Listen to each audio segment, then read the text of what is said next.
Muy buenas tardes a todas las personas que se conectan a esta sesión informativa de Colfuturo con The University of Texas at Austin. Mi nombre es Luisa Ayala, hago parte del equipo de consejería académica de Colfuturo y tendré el gusto de acompañarlos en esta sesión junto con Angela Brannigan, representante de esta institución, quien nos contará sobre la oferta académica, requisitos de admisión, opciones de financiación y demás información relevante para iniciar sus estudios de posgrado en el exterior.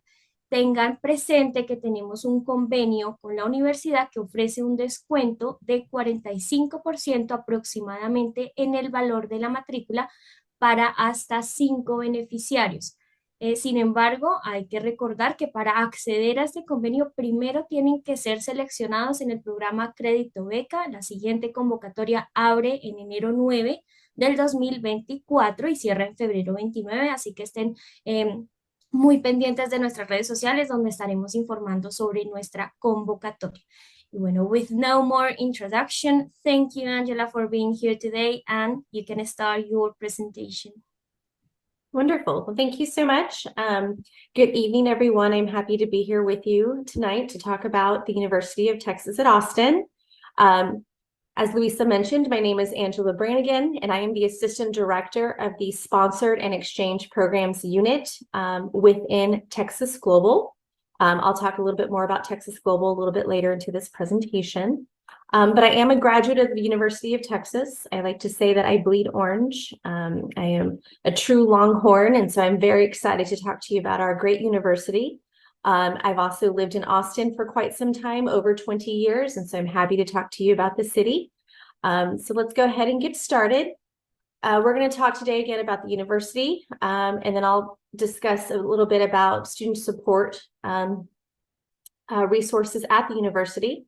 We'll also go into the admission process, so how to get into graduate school at UT. And then I'll touch on life in Austin, which will include some information about housing options here. So beginning with a university overview, just UT at a glance, it was founded in 1883. There was one building, 221 students, and 8 professors, so it was quite small.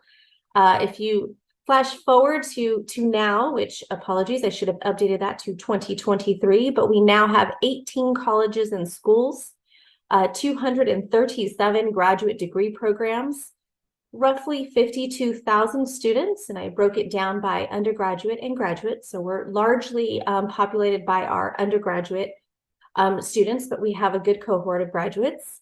It is 10.5% international students that represent over 120 countries across the world. And to support these students, we have about 24,000 faculty and staff. There are 17 academic libraries, so most colleges have their own library dedicated to the college. There are 4 art and/or history museums across the campus, and then there are 15 career centers. So most colleges have its own career center that helps students secure internships as well as jobs post-graduation. These are the various colleges and schools that are represented at the University of Texas. I think it's important to note that UT does offer graduate study in 14 colleges and schools and in more than 80 doctoral and 120 master degree programs. 49 of the graduate programs are ranked in the top 10 in the US, in the nation. We are ranked by the US News and World Report. These do include petroleum engineering, computer science, educational administration, pharmacy, social work, and accounting. So if any of those are your specialty, UT is a great place for you. And each year, the university does award approximately 3,700 graduate degrees. 2,900 of those are master's and about 800 doctoral degrees. These are the global rankings, just so you can get a sense of how wonderful the university is. We are the #1 public university in the state of Texas. We're #9 in the nation. And then across the world, we rank 43, which I think is pretty good. And then we're #1 in the US by the Times Higher Education. In addition to academics, we are excellent in our research facilities. UT is one of the world's leading research universities that supports cutting-edge research in in all disciplines. And we have over 200 dedicated research units and centers across campus. We are ranked #1 in National Science Foundation funded research. We do have, or I guess we're in the top 10 in the world for having the most patents granted. And then we receive about $800 million a year in research funding. In addition to research academics, we are also known for our collections in our performing arts. As I mentioned, there are various museums across campus, various libraries across campus that as a UT student, you have free access to. The Bass Concert Hall is considered the flagship theater of the Texas Performing Arts Center. It does rank as one of the finest performing spaces in the United States. And attracts some of the world's greatest performers. It puts on about 600 performances a year, ranging from comedies to musicals to Broadway hits. The Blanton Museum of Art does showcase art from across the ages, starting from ancient Greece. There's pottery all the way to Expressionism. The Harry Ransom Center, which is one of my favorite museums on campus, was named after Harry Ransom, who was a former UT English professor, but he was also once the president and the chancellor of the university. The Ransom Center is world-renowned in humanities research. It is focused on photography, literature, film, art, and the performing arts. We also have the LBJ Presidential Library. It is a research library and museum that covers the presidency of Lyndon Baines Johnson. And then one that may be of great interest to you is the Nettie Lee Benson Latin American Collection. Benson is a global destination for research and study. So we have professors and researchers coming from all over the world to conduct research within the Benson Library. It has 1 million volumes, as well as a wealth of original manuscripts, photographs, and various media related to Mexico, Central and South America, and the Caribbean. So we'll go ahead and go into student support and resources. Texas Global, as I mentioned earlier, is the unit in which I work for. It houses an English language center, a global programs and innovation center. We do have an education abroad center, which sends students outbound for study and research. And then we have the International Student and Scholar Services, also referred to as ISSS. This is the center that I work for within Texas Global. And so I'm going to focus a bit on that. So about ISSS, one of our primary focuses is to provide immigration support. We have advisors on staff to explain the rules and immigration benefits regarding to your student status. We'll help students plan how to strategically use their immigration benefits for their academic careers. And then, of course, we assist with complex student and immigration issues. Within ISSS, we also have sponsored student support. So any student who is supported by a foreign or U.S. government or foreign or U.S. employer, so example, CoFuturo, will work directly with our sponsored and exchange programs unit. We do have a dedicated advisor working with sponsored students to provide both immigration and academic support. And one of the things, of course, to benefit our sponsors is that we handle what's called third-party billing. And so we pay all tuition, health insurance up front on behalf of the student and sponsor, and then we will later, so that you can secure classes, and then we'll later bill the sponsor, who will then remit payment. In addition to providing immigration and academic support, we also have an intercultural programming unit. There are dedicated staff who develop programming to help students, our international students, get acclimated, not only to the university, but to the Austin community. They develop lunches with the Counseling and Mental Health Center to provide mental health support. We have a friendship program, which matches our international students with a family or person within the Austin community for language and culture exchange. And then we host various socials, movie nights, field trips, different things like that. So UT is quite large, as I mentioned earlier, and at a university this large, there are so many different resources that are available to students and staff attending the university. So in regard to student support, keeping your mind strong is great, but you also want to keep your body healthy while you're here. And so we have excellent workout facilities, the Gregory Gym and the Rec Sports Center. If you are interested in running, there's both indoor and outdoor tracks. There's Olympic-sized swimming pools. There's weight rooms. They offer all sorts of classes, yoga, Pilates, kickboxing, things like that. We do have a health center on campus for UT students. There's doctors and nurses there available to you to see if you are ill or injured. We do have the Counseling and Mental Health Center on campus, which is free for student use if you're an enrolled student.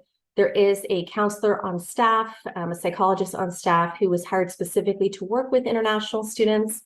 And then we have the Disability and Access Center who determine eligibility and help implement reasonable accommodations for students with disabilities at the university.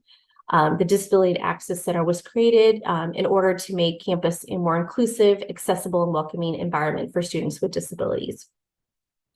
In addition to student support, we also have the Academic Success Support Centers. Each college or each major has its own academic advisor or a team of advisors who are available to assist students with degree planning, maybe to determine if they have the appropriate prerequisites to take a course, or to just discuss any difficulties they're having with courses. You, of course, will have access to your professor and or teaching assistant within your courses who you can go speak to regarding any issues you're having in class, or if you're not having issues. If you were just really interested in a topic they were discussing in class, you can go to their office hours to continue the discussion. We also have the University Writing Center as well as the Sanger Learning Center, where you can go to get assistance with writing research papers, maybe practicing for any presentations that you'll be giving in your classes, or maybe if you're going to a conference, an academic conference and presenting. They'll help you build your resume, write your resume. And there's also a bunch of tutors that are available that you can work with to help tutor you in any areas that you're needing some extra support. And then again, there are various libraries across campus where you can go and check out both research materials that are relating to your programs. Keep in mind that all of these things you have free access to as a university student. And then, of course, we want to make sure that our students and staff are safe while on campus. And so we have various campus safety resources.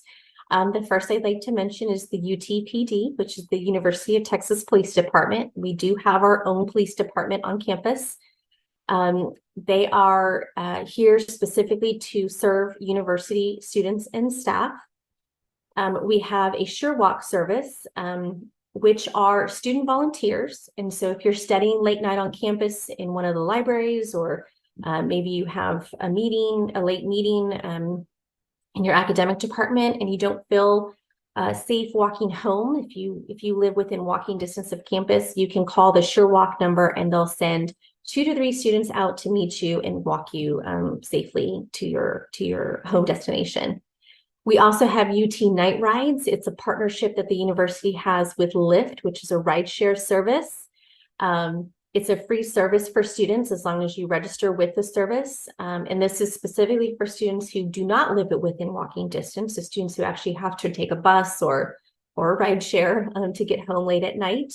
So if you, again, are on campus and you need a ride home, you just call the UT Night Ride number and they'll come pick you up and get you home safely. It is also good to point out that there are various emergency call boxes around campus. And so day or night, if you are feeling unsafe or you're having maybe a medical emergency or you're witnessing some type of emergency, you can go to one of the call boxes, push the button, and UTPD will come straight to that particular area. If you're interested in learning more about campus safety resources, you can go to that link that I've included on this slide. And it'll take you to a website which has each one of these outlined in more detail for you. Okay, so admission. I'm sure this is something that most of you are interested in or wanting to hear about. So admission eligibility, we'll start there. So to be considered for graduate admission to the University of Texas at Austin, you must meet both the minimum requirements set by the graduate school, as well as those requirements set by the individual graduate program to which you're applying to. Keep in mind that often the program's requirements are more rigorous than those set by the graduate school. Each program sets its own deadline and requires the submission of additional materials than what's listed on this screen.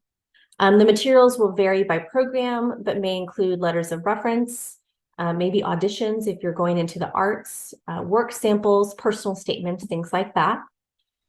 Information about the required materials is available from the admissions coordinator of each program. So you go to the graduate school website, go into the program that you're interested in attending, and then you can see more details about what is required for admission, as well as deadlines and things of that nature.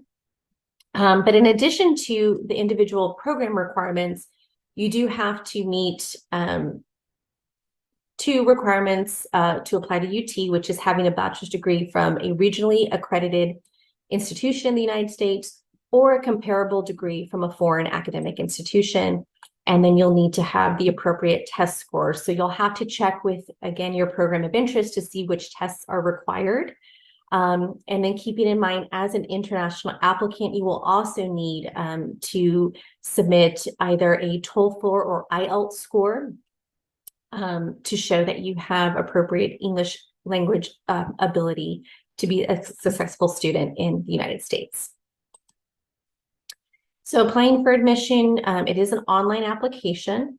So you'll complete the online application, you'll pay the application fee, you'll upload your transcripts, submit the required test scores, and then any additional requirements set by the department.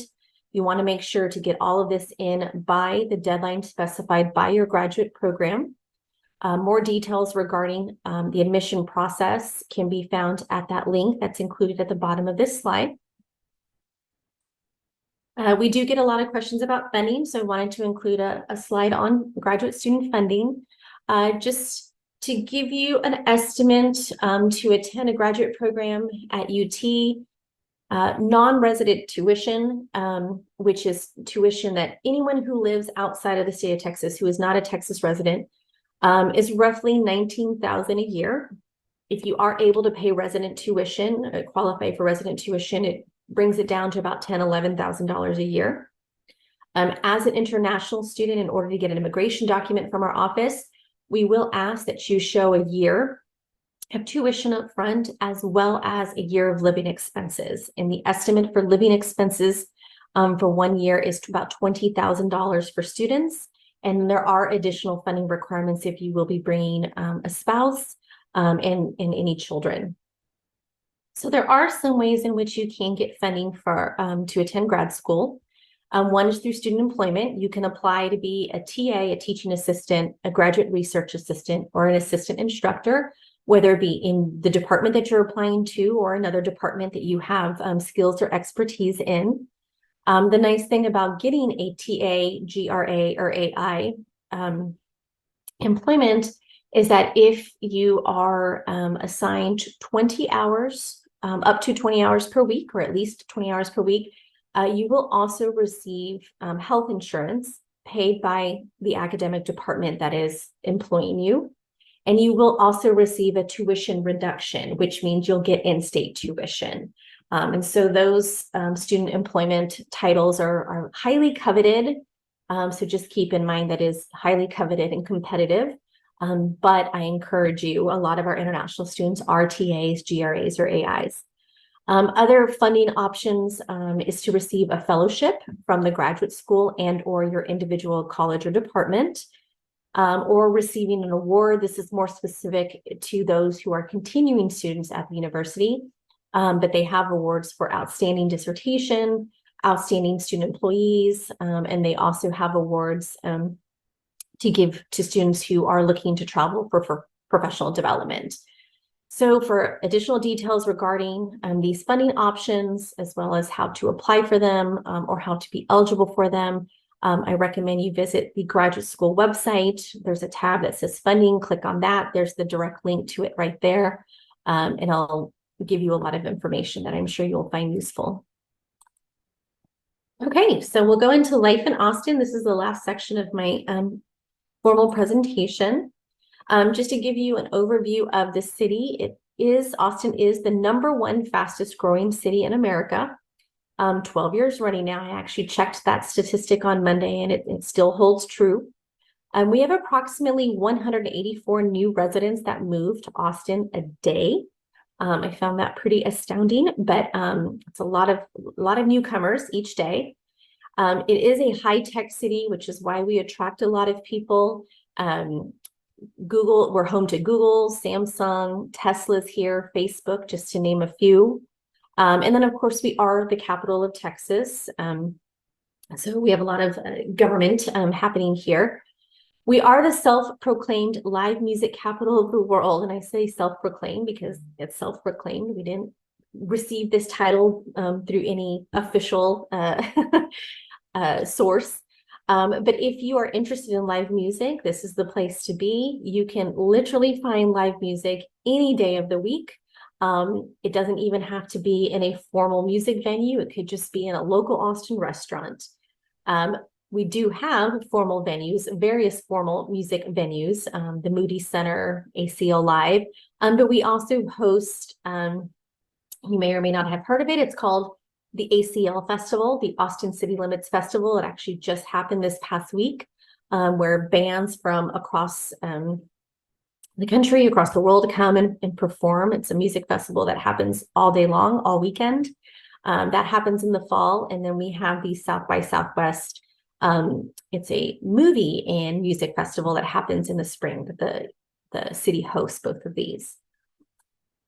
It is a very active city. It's a young city. There's a lot of hike and bike trails. So if you like to be outside, you like nature, again, this is the place to be. We have 2 big lakes, Lady Bird Lake, which is also referred to as Town Lake, and then Lake Austin, where you can go and rent a boat, a kayak, a paddleboard, and go kayaking and paddleboarding, be out on the lake. And we call it the lake life. It's an informal city. It's friendly. It is progressive in comparison to other cities in the state of Texas. And it's also considered a very safe city. Of course, crime still happens here. In addition to the UT Police Department, we also have the Austin Police Department, the APD. So we just always encourage students to just make good choices, be smart, don't go down dark alleyways at night, stay in groups, and just kind of know where you are. So now I'll talk a little bit more about housing. There are various housing options across the city. I've broken it into two categories. One, university housing, so that's housing that's managed by UT, and then private housing, which would be managed by a private leasing agency. We'll start with university housing. It is managed by UT Housing and Dining. To live on campus or in housing that is managed by UT, you do have to apply through the university housing portal. And you can actually do this as soon as you submit your admission, your application for admission. So you don't have to be formally admitted to apply for university housing. We actually tell our students, as soon as you submit that UT application, go to University Housing Dining website and submit your housing application through the portal because it is highly competitive. Housing options will be on-campus residence halls. So if you are interested in living on campus, there are various residence halls across the university. Please keep in mind, though, that it's priority is given to freshmen, and on campus is primarily taken up by undergraduate students. And then we also have university apartments. There are 3 university apartment complexes in Austin managed by UT. Priority for those are given to graduate students. They do have options for family housing as well as single student housing. They have 1 to 3 bedroom options. The university apartments are not within walking distance of campus. However, they're located about 15 minutes from campus and on a UT shuttle route or a CAP Metro, which is our public transportation system, bus route. So there is, it is easy to get to and from campus if living in a university apartment. I did indicate the cost of housing. So on-campus resident halls are anywhere between $6,000 to $11,000 per semester. The nice thing about living on campus, though, is that cost does include a meal plan, breakfast, lunch, and dinner, which is nice. The cost of living on an apartment is anywhere from $600 to $1,200 per month. That does not include a meal plan. However, the apartments do come with full kitchens. For more information about university housing, and if you want to see the virtual tours of the complexes or the dormitories, you can go to that link that I put at the bottom of the slide and do some research there. So private housing, which I mentioned is non-university affiliated. Private housing is managed by a leasing agency or individual housing provider. It does require the signing of a lease, whether it be short-term or long-term. Some private housing options do include a private dorm. There are private dormitories located within walking distance of campus. There are also cooperative houses. Cooperative housing is student-run, student-governed housing. So you're living with multiple students, likely sharing a bedroom, but you do have shared spaces. So shared bathroom, shared kitchen, shared living room, things like that. Cooperative housing tends to be the least expensive option of private housing, mostly because it is student-run, student-governed. And then, of course, there are private apartments all across the city, both within walking distance, and then, of course, further away, which would require you to either have a car or be close to a bus route so you can get to and from campus easily. Again, if you want more information on private housing options, including access to an apartment finder or a roommate finder, I recommend going to our offcampus.utexas.edu website to get more information. So living in Austin, as you've heard me mention, CAP Metro, the transportation options, we don't have the greatest public transportation, but we do have public transportation. CAP Metro is the Austin public transportation system. The nice thing about it is you can utilize CAP Metro for free with your UTID card. So once you become a student here, you go to the ID center, get your card, and then you just swipe that card when you get on the bus and you get free rides anywhere you need to go. We also have, there are rideshare options like Uber and Lyft. And then of course, if you're just trying to get around campus, or, live within walking distance of campus, you can also rent scooters or bikes. The weather, I wanted to give you an idea of what to expect from the weather. Summer, it's really, really, really hot here in Austin. This past summer was pretty brutal. With that said, I tell people, if you can make it through this summer, just drink a lot of water and wear sunscreen anytime you go out. If you can make it through summer, we have a beautiful winter and spring, and that's the trade-off for us. So fall and winter, it's a mix of warm and cold. There's kind of a joke, I think, that you'll see in memes or GIFs online, that if you want to experience all 4 seasons in one day, move to Texas. Because you'll wake up, like this morning, it was like 40 degrees. It was very cold. We did jackets and pants. And by the afternoon, it was hot. It was 80 degrees and we were in shorts and flip-flops. So, and then spring is, I say glorious. That's my word. I love being outside in the spring. We get about good 3 months of just beautiful outside weather, again, to enjoy that lake life, to go hiking and biking, things like that. If you'd like to learn more about living in Austin, including all the different and fun things we have here to explore, the different museums and whatnot, I put a link down there, an Exploring Austin link that I would encourage you to go to and take a look. So that's the end of the formal presentation. Again, my name is Angela. You're welcome to either contact me directly. You can connect with us on social media. I did put the link to the graduate program's website if you want to learn more about graduate study at UT. But other than that, happy to answer any questions that you may have. Thank you very much for this wonderful presentation, Angela. We have a couple of questions. So Leslie is asking, how much is the stipend? So if you are able to get employed as a TA, GRA, or AI, it's going to vary by department. There are some departments that have more money, larger budgets than others. I've just looking at the stipends, I think they're anywhere from like $1,200 to $1,400 a month. But again, that also comes with health insurance and the tuition reduction benefit. So the benefit of Colfuturo and the university applies for every program? I'm sorry, can you ask that again? The benefit from Colfuturo and the university benefit applies for every program? So the sponsorship by Colfuturo? Yep. So as long as your the Colfuturo financial guarantee indicates that they'll cover all tuition, health insurance, because it can differ by student, it can differ by sponsor. Yes, it will apply to any program. I do want to point out that there are some graduate programs called Option 3 programs. I know there's a business Option 3 and there's an engineering Option 3. Those are not state-funded programs. And so if Colfuturo is okay paying that tuition, then that's fine. It's just those rates are a bit higher.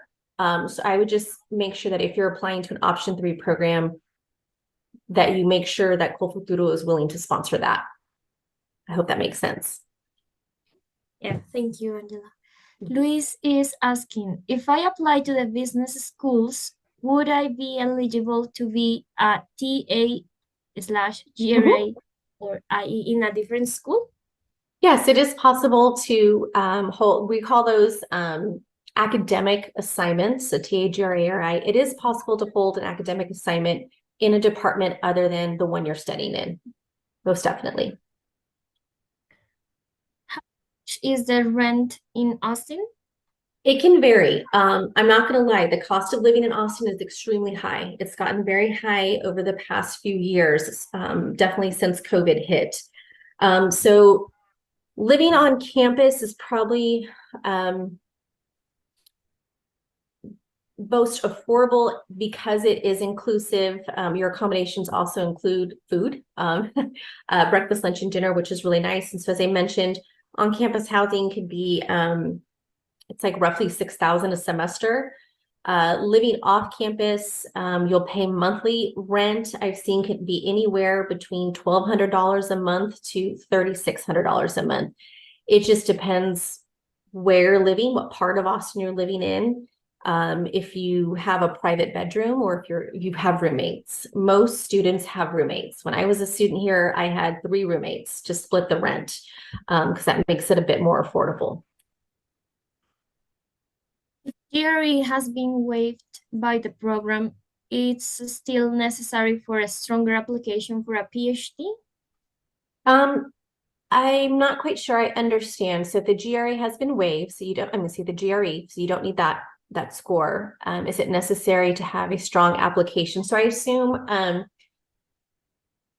if test scores are waived, then to be competitive, I imagine you want to have a competitive application. And so you're going to want to hit all the points that the department is asking for. So strong essays, strong letters of recommendation, maybe examples of work that you've done within your field, research you've done in your field, things like that.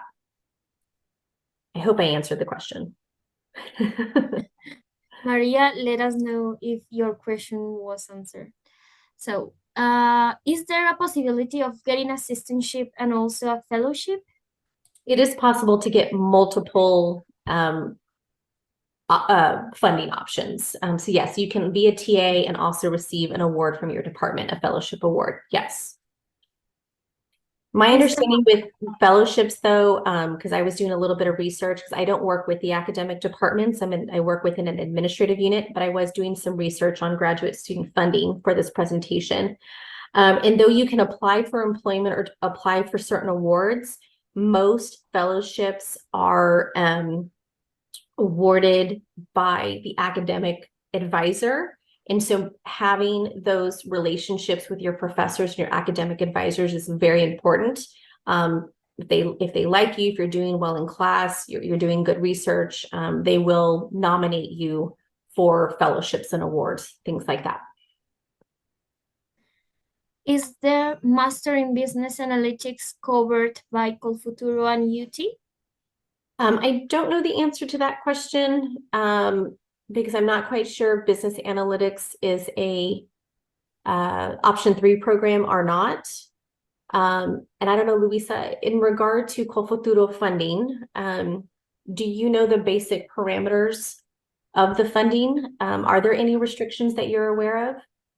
No, the only restrictions are that it has to be a program a full-time program, and on campus, totally on campus, nothing virtual or blended, but we don't have any more restriction. Yeah, and I think sometimes within our agreements, and Colfuturo might be one of them, we have agreements where if students are sponsored by Colfuturo, UT will then grant them a waiver of the non-resident tuition.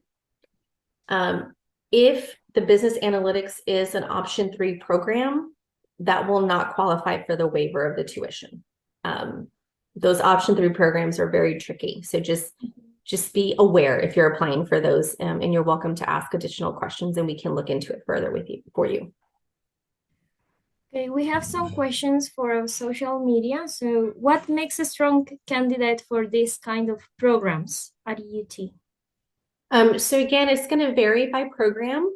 So I would just recommend doing a lot of research, reading through the website of the program that you're interested in studying in. They'll outline very specifically what they're looking for in graduate student candidates, making sure you're meeting all their different requirements. Again, strong reference letters, a resume that shows, research, work experience in the field, test scores, if they're higher test scores, if they're required, if you have a portfolio of work that you can submit. So just as long as you're hitting all those requirements, that's what's going to make you a strong candidate. And then of course, your transcript showing that you've done well in your undergraduate program. Can students travel with their family? Can students come to the US, to the UT with their family?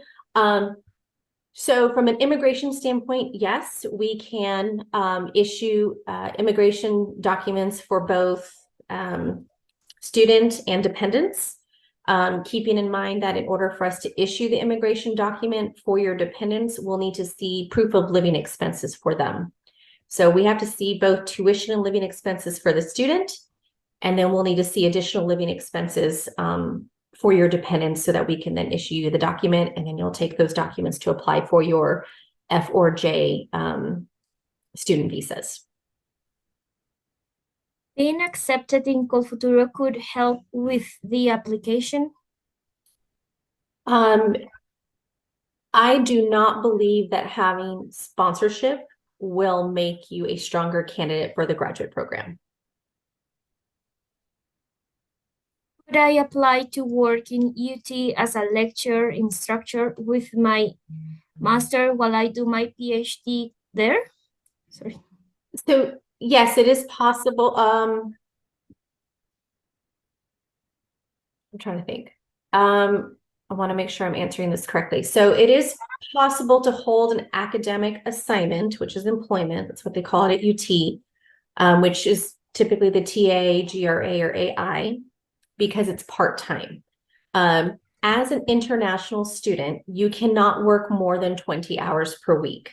So if you are able to find a teaching position that requires you to work more than 20, you would not be able to do that as an international student because it would be a violation of your immigration status.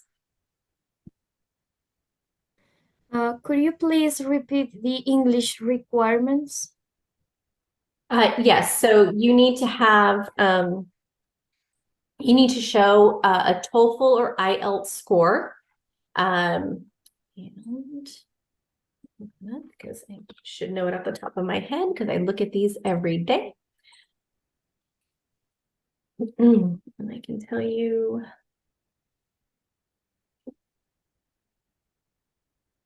what those requirements are.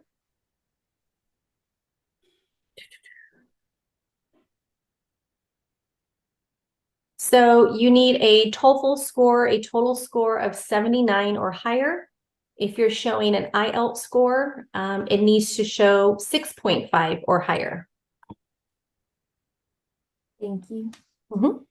Another question. Within the application, undergraduate grades will be taken into account, or if we have a recent postgraduate degree, what we call specialization here in Colombia. It is possible for you that these scores could also be taken into account for admission? So they do, admission does require that you upload any academic transcripts from a undergraduate or graduate degree that you have undertaken. So that will be looked at. They're going to want to see your, basically your academic proficiency. In regard to other scores, again, it's going to be listed on the department's website, what scores they're looking for, and what are required, what may be, taken into consideration additionally. So as long as you have the required scores, and then submitting any additional scores may strengthen your application. Do they require to present the GMAT exam?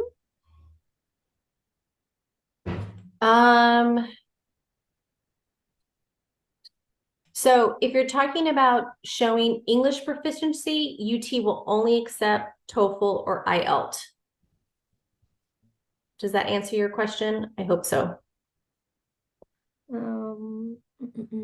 Okay, so Luis is asking, can you repeat the conditions of an option 3 degree? The Master in Business Analytics is an option 3 degree, but I didn't get the point of an additional tuition waiver. Okay, so some sponsors, and Colfuturo may be one of them. Okay. So option threes are not state funded, and because they're not state funded, they don't go through the regular registration process, which means there's no option to manipulate the cost of tuition.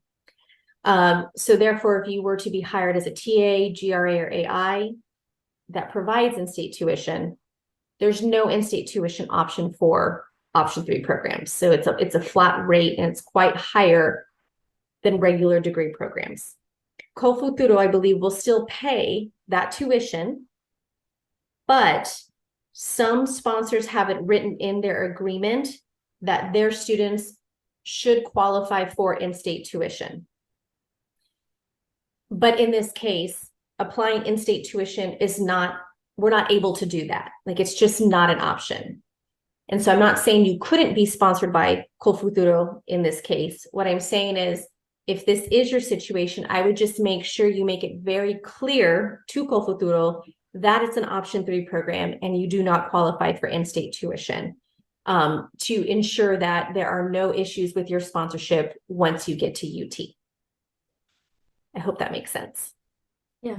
Okay. Juan is asking about the GMAT exam, if they have to present it. If the, off the top of my head, I do not know the answer to that question. You would need to check with the individual program that you're wanting to apply to see if they require the GMAT. Okay, so we have another question. So last year I applied for the admission and I wasn't accepted. What do you think could be a really important recommendation for the application? It was an engineering program.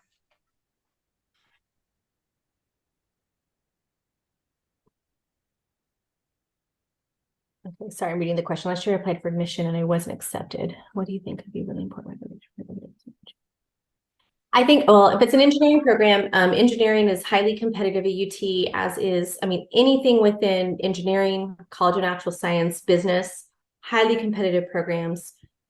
You're competing with, I mean, they receive 50,000 applications to the programs.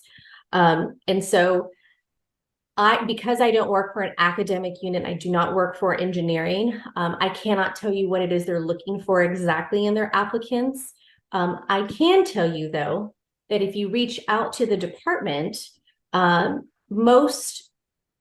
want to reach out to the graduate coordinator. They often will take the time to give you some feedback regarding your application or let you know what it is you're lacking or what could help you be more competitive in applying for admission. I have seen students who are excellent that I'm even shocked that they weren't admitted to UT, but it's just so competitive. It's just a very competitive process. Well, we do not have more questions, but just to finish, could you please give one piece of advice for those who are planning to study at UT? I would just say, of course, do your research, know what you're getting into. We have, the University of Texas has an extensive website, and I have actually found it to be very, very useful when I am researching for presentations such as this. So just going into utexas.edu and using the search bar and just typing in, graduate program engineering, master's in business analytics, it'll take you to the program's website. And I would just say, read in detail. They put contact information, utilize it. US classroom culture is very big on asking questions. And so please don't hesitate to utilize those contacts that are given on the website and ask your questions. You are not bothering us. That's what we're here and employed to do, is to help you. So just ask those questions, do your research, and just make sure that you're meeting all you're checking all the check boxes of what they're asking for. Because it's such a competitive process, if you miss one thing, you're out. I've also seen, like, when they're looking at,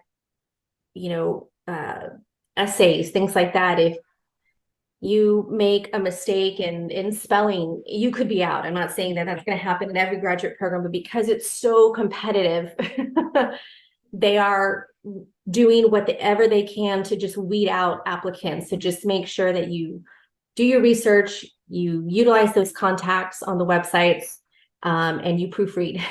Just proofread, have a friend or family member just double check your application.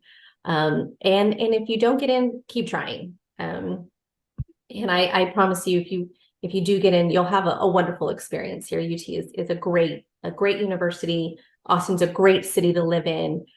We have a great international community, a very diverse international community. And I 99%, because I can't guarantee it, but I 99% guarantee that you will feel welcome and have a great time here, and a truly wonderful academic experience. And if you have additional questions, you are welcome to follow up with me. Sponsored student at austin.utexas.edu. One word, sponsored student at austin.utexas.edu. Send your questions to me, and if I can't answer them, I'll forward them to the appropriate person. Wonderful. Thank you, Angela. So that concludes our webinar. We really appreciate you taking the time today.